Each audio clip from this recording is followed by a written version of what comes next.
This realtor's YouTube channel generates double-digit numbers of leads every single week, and she did it within the first 3 years of being in the business. Hannah, I am so pumped for this conversation, and I think based upon the way I've talked about what you've already been able to accomplish in your business and via YouTube, everybody who's listening or watching is also equally thrilled to be hearing from you. So thank you for being on the show today. Thanks. I'm super excited to be here. All right. So first thing I'd love to know is high-level overview of what's happening because of YouTube in your business. What are the results? What's just the outcome? So I got on YouTube about 3 years ago, and it's been little by little, and I've posted every week for 3 years. I do not miss a week. Just this last year, I've really hit the I see you everywhere agent kind of momentum. I used to get a lot of buyer leads. We were getting double-digit leads every week. We still are. But now I get recognized by builders, developers, people in the community, at Costco, coffee shops, and we get listing appointments. So it's awesome. Okay, so there's a lot of brand recognition. Would you say that the results that are coming in off YouTube are they direct attribution or indirect attribution, in the sense that are people actually using the email? Are they contacting you there? Are they just going to a contact form on your website saying, I found you on YouTube? Or is it just you're hearing it in the background of it being sort of the catalyst, but not necessarily the direct last touch attribution, if you will? It's actually both. I would say there's more direct, more people who say, we found you on YouTube and we want to use you to buy or sell, but also it helps with indirect. For example, I got a listing maybe a month ago, and it was a referral from a financial planner. And when I got to the client's house, they were like, oh, I was so glad my financial planner gave me your name because I've already watched your videos before and I feel great about it. That's about as perfect as it gets. Now, How many leads or what level of volume of lead generation are you getting? You said that you're posting a video every single week. We're going to get into what those videos are. I'm going to get into questions just for my listener and my viewer to know, like, I'm going to ask her, is she posting at a certain time of the day? Is there any kind of a ritual to it? But before we get there, I'd love to hear about the lead generation results. What kind of lead volume are you experiencing? I should probably be better at tracking them, but I get on average maybe 7 to 12 a week. It fluctuates throughout the year, but it is a very consistent stream of people reaching out.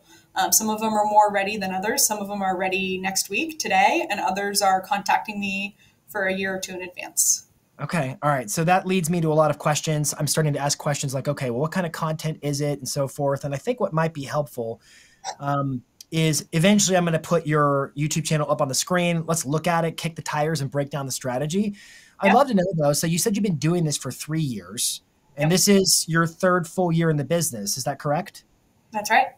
All right. So what got you into real estate? What's your journey? Give us sort of the 1-minute overview of from there to here. I don't think it's really an expression. Okay. My 1-minute overview is it was COVID. It was 2020. And my finance internship, I got a degree in finance, got canceled. And so I had to sell power tools in the aisles of Home Depot as my internship. And it sucked. And I was like, I'm not doing this or some other thing like this for the rest of my life. Yeah. So I researched careers where I could be kind of a self-starter. I found Tom's video about how to manage your money like a millionaire.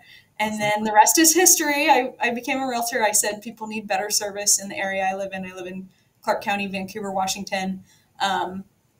And I was determined to be a great agent and bring great marketing and branding to this area, which I feel like was kind of lacking. I love that. So you got into coaching when? You watched Tom's video. What was the gap before you actually enrolled in coaching? Yeah, I started selling in May of 2021, and I got into coaching that year at Summit, which was October 2021. So that was like 6 months or something like that. And I always knew that this is what I should do. And, I owe everything in my business to the coaching system. And I really, truly mean that. That's awesome. Well, we owe everything to you and others who are also a part of our ecosystem. We love each other like family. There's a good symbiosis. There's a reason it's called an ecosystem. I've learned that. Well, I love that term for it. I didn't make it up. I assume Tom did. I actually have no idea where that term originated, but it is very descriptive of just the relationship of everybody working and the stewardship principle of sharing your best practices, and then in return, getting everybody else's best practices, and then coaches. factoring in their best knowledge to help people grow. I am curious, were you doing YouTube on your own volition? Was your coach involved? How did that come to be? Honestly, I started YouTube because I watched your videos like 3, 4 years ago telling me that I should have evergreen videos. And so it was the end of the year, it was end of 2021. I had more time on my hands, like a lot of us agents do.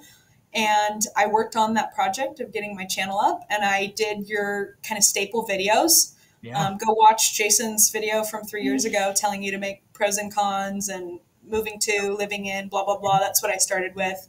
And I know that consistency wins the game. So I said, I'm going to post every week and I'm going to be more consistent than anyone else, which I still do. And obviously it's evolved since, like, we elevate every year, we try to get better, but that's how I started. All right, so you're watching these videos and they're talking about pros and cons. You're talking about this term evergreen. Just for our viewer and listener, evergreen means it's not like social media. So if you post an Instagram video or a Facebook video or any kind of a social media video, there's a relatively short life expectancy on that video, maybe a day, maybe 2 days, and then it burns through the feeds. And then it's really only ever going to get views on those platforms if somebody follows you and then creeps into your past a year ago or 2 years ago and starts looking at and liking old posts. And that's weird, but it's not as if the algorithms are sending it out anymore. YouTube is much different because YouTube is a search engine more so than it is a social network. And so the nature of discovering content on social media is I scroll and it shows me what it thinks I want to see based upon my interest and my patterns. But on YouTube, the dominant way people discover your content is through search. And with search comes a couple of benefits, if you will.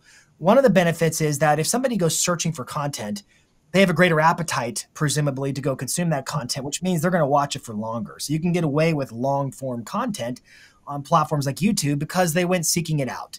The second it's not really a benefit, but this is a principle to bear in mind.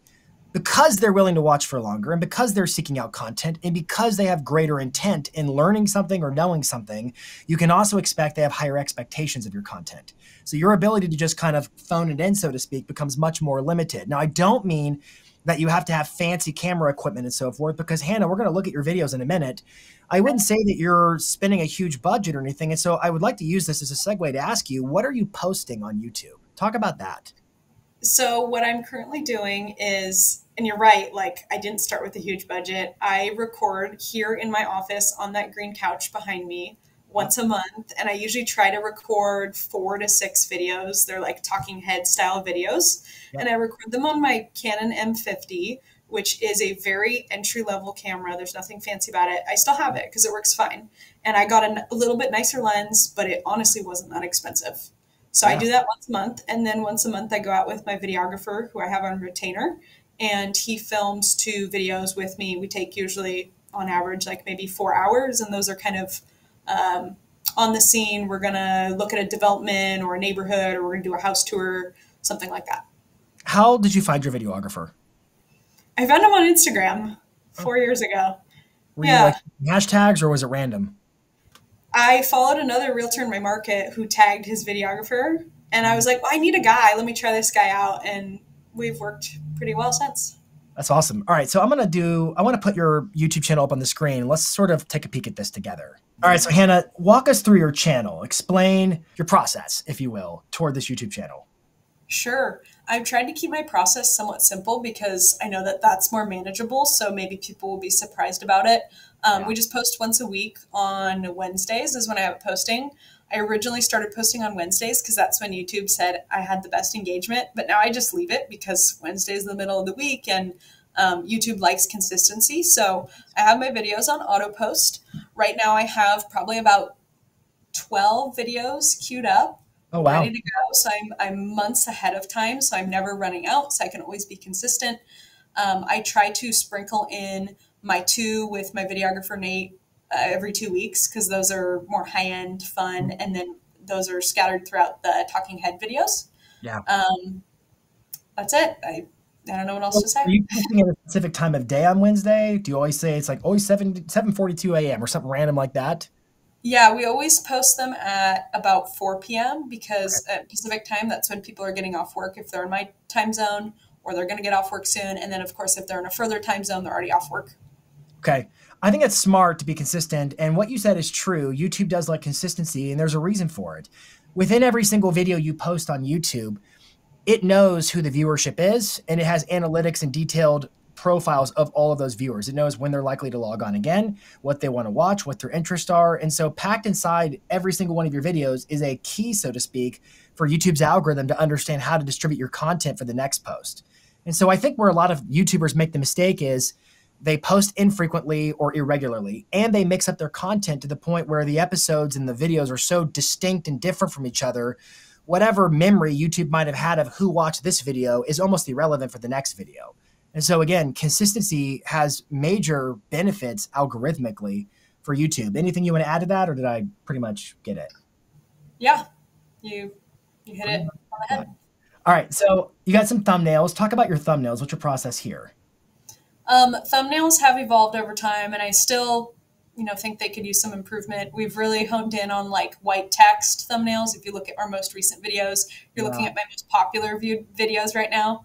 I used to try to get too creative with it and do too many colors and try to make it look unique, but I realized simple is best. And so that's why we go with the white text. I have 3 or 4 different fonts that we use, and I just have my assistant draft them up. I told her how to make them, and then I review them and make sure they look good.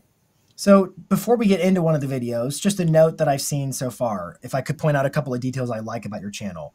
Super simple channel art, your name, your brand, I see you everywhere, super clear. Good channel art. I love the keywords in the name description of your channel. Now, your actual channel's handle is right here. But your channel's name description is here, and it's loaded with keywords. Was there a reason why you didn't include your name in the keywords in these sections? Yeah, it's because what people were searching for. They weren't searching for me. They didn't know me. They were searching for living in the area. And Vancouver, Washington is our largest market in the area. It's our city that makes up the majority of the population. So I had to have that on there. But then Camas is the city that I specialize in, that I know every neighborhood, everything going on, every builder. And so I wanted people to know that I'm the person to come to if you want to buy or sell in Camas. That's why I wanted both of those to be in the title. Yeah, super smart. And then again, I don't love it when people put logos in the profile picture. You've clearly put a picture of yourself. By the way, if somebody is listening to this podcast, we are breaking down her channel and going through some of the aesthetics of it. So if you want to maybe bookmark this one and save it for a YouTube watch later on, you can listen. We're going to keep adding value, but I would also earmark this one for listening.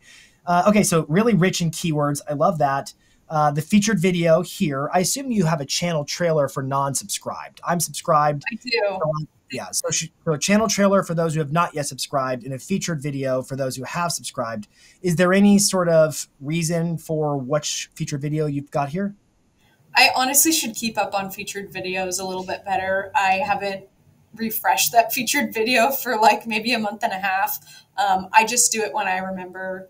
And my channel trailer is about moving to the area, my best tips. So when someone's like, I'm coming to the area to check it out and see what it's like, what should I do? I made a video for that because I got tired of telling people. Super smart. And so that's the channel trailer.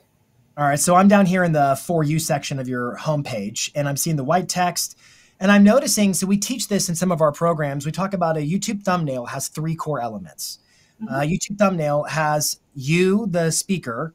It has text that makes me want to click it, and it has a background image that's relevant to the video. So 1, 2, 3, every one of these checks those boxes just perfectly. And I'm also looking at the language you're using in the titles. I'm seeing a lot of good keywords, like 7 reasons people are leaving Camas, Washington. That's got curiosity, that's enticing, that's got the right keywords like Camas, Washington. Once again, I want to reinforce YouTube is a search engine. And so keywords are the things people search for. And when you put those words in your videos and your titles, it reinforces that YouTube should rank your videos when customers go a-looking. You're getting pretty good views on all of these too, and it really stacks up. Go deeper on just for the listener and the viewer. These are evergreen videos. And so are they getting all their views in the first couple of days, or are those views a slow burn over time? Definitely a slow burn over time. Some of them will get more traction than others. Usually the ones that are controversial or sadly more negative leaning get a lot of views. I don't give much thought to the amount of views. Like, I don't get sad when it's only a couple hundred.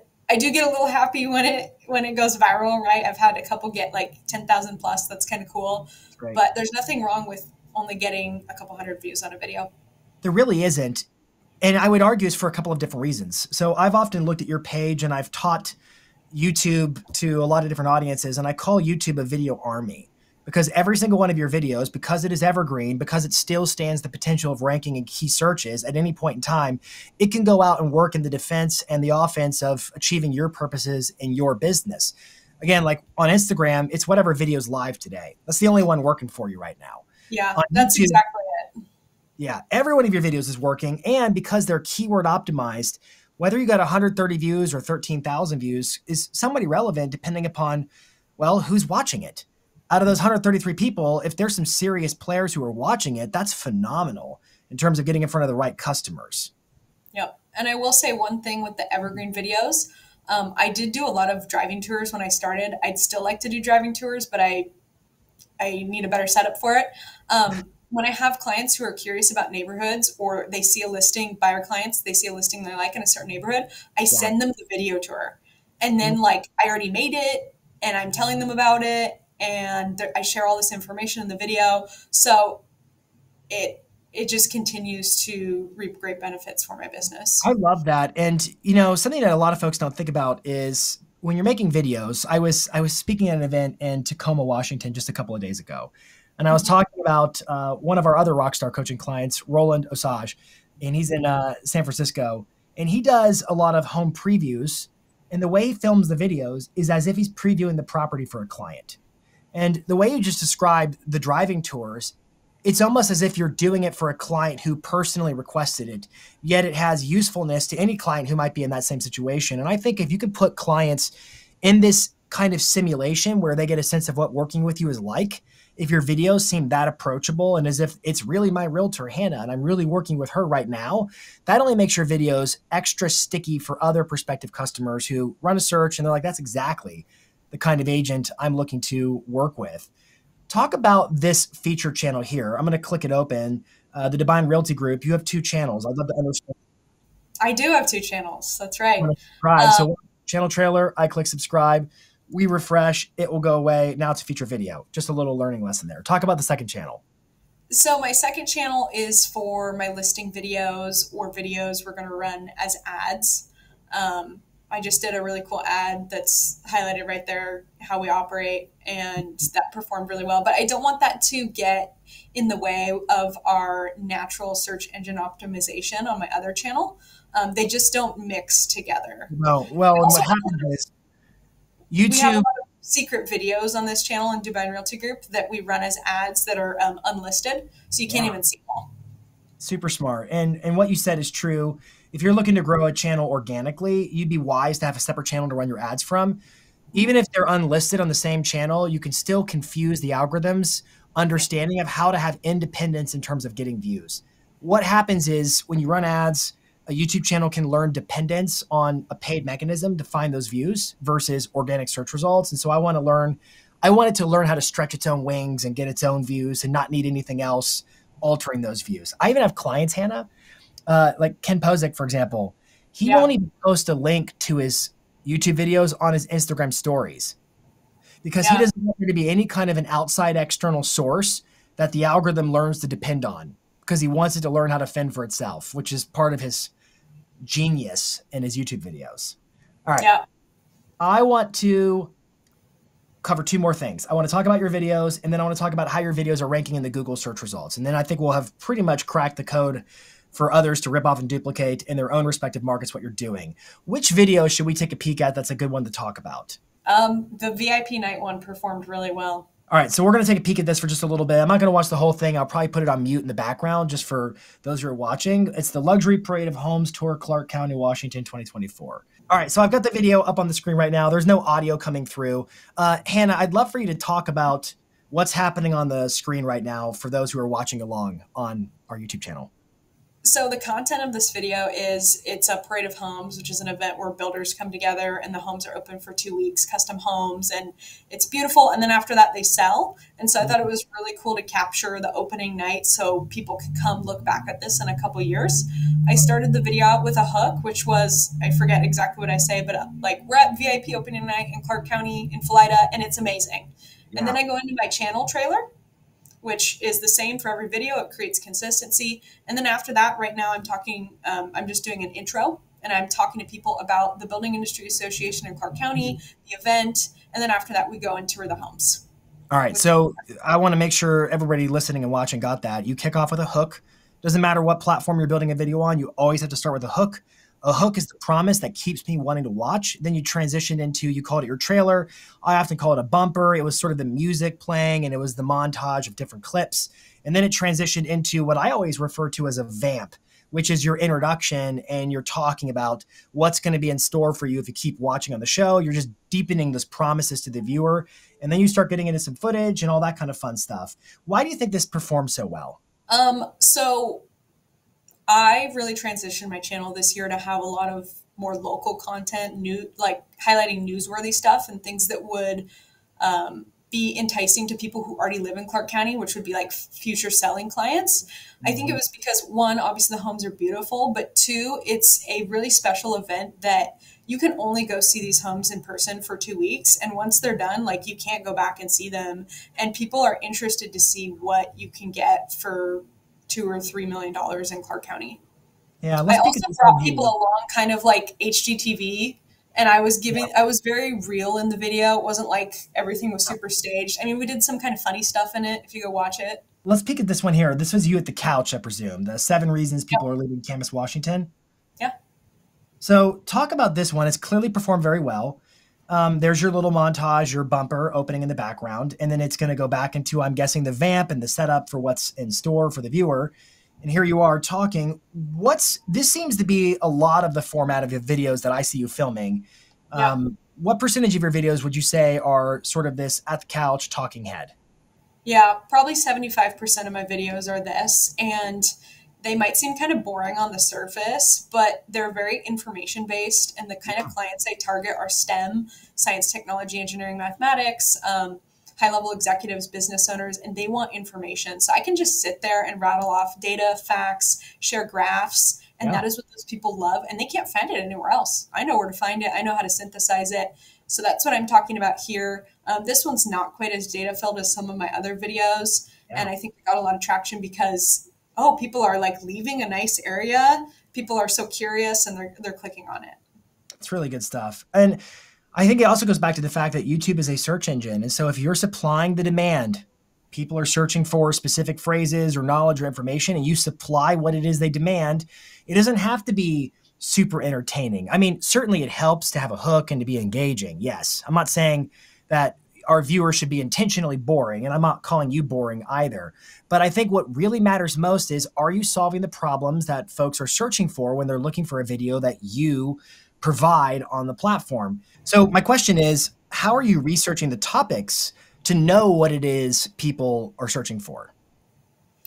So part of it is just kind of intuition. After a while, after you've done it for so many years, you know what people are after. I know that's not a great answer. I also did start with many ideas from you and from Tom. Yeah. I also get ideas from other people's channels. Ken Posick is obviously he's awesome, person to look after for YouTube, and people like Jeremy Knight, right?